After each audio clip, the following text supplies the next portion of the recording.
The Objective News Network. Is the American banking system in trouble? Hello, this is John Hnatio reporting for the Objective News Network. I've been watching things like the rising tensions with China and the threat of a new world war, the rise in violent crime in so many American cities, the failure of our leaders to protect and defend the Constitution, the reluctance of Gen Zers to join the military at a time when we critically need them, the recent revelations about the true origins of COVID-19, and so many other worrisome stories out there that just seem to go on and on and on. A lot of us, including me, are a bit nervous. Many people are beginning to say it's like watching the fall of Rome on steroids. Well, not to be a Debbie Downer, but the latest in the string of bad news is the collapse of the Silicon Valley Bank. Most analysts agree that the cause of the failure was the Federal Reserve Board's decisions to keep boosting interest rates.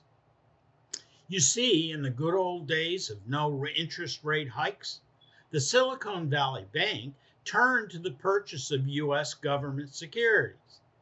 Then, when the Federal Reserve decided to hike interest rates to fight inflation as the result of overspending and too much cash out there on the market, government securities lost their value, largely as the result of the Biden administration's own doing, that is, spending too much. And then the whole bottom fell out of the Silicon Valley Bank. Yesterday morning, the president got up early and went on TV to assure all of us that the banking system in America is just fine. But is it?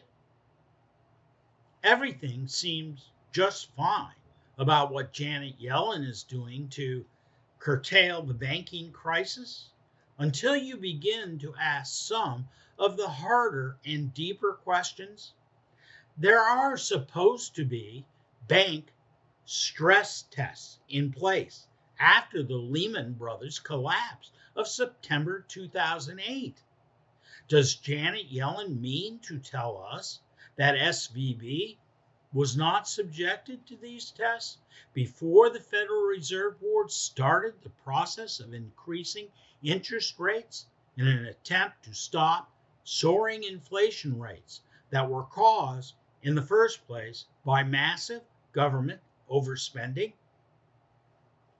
What does that tell the American people? The people in charge, for whatever reason or reasons, are simply not doing their jobs. They are supposed to fully understand the extended order effects of their own actions in time to stop things like the Silicon Valley Bank collapse, the 16th largest bank in the United States. Under the circumstances, who's going to hold Miss Yellen and the president accountable for failing to read the tea leaves and even bothering to think about what could happen if they did one evil thing to solve another, when they should have known the damage it would cause out there to the little guys? It takes good leadership to be able to think through complex issues and to mitigate them before things happen, not to act after the fact. The U.S. banking system is as vulnerable as it ever was because we are unable to anticipate and solve problems before they happen. Instead, we simply react and hope for the best. But hope is not the answer to governing the United States of America. We need smarter leaders. It is what it is for March 13th, 2023.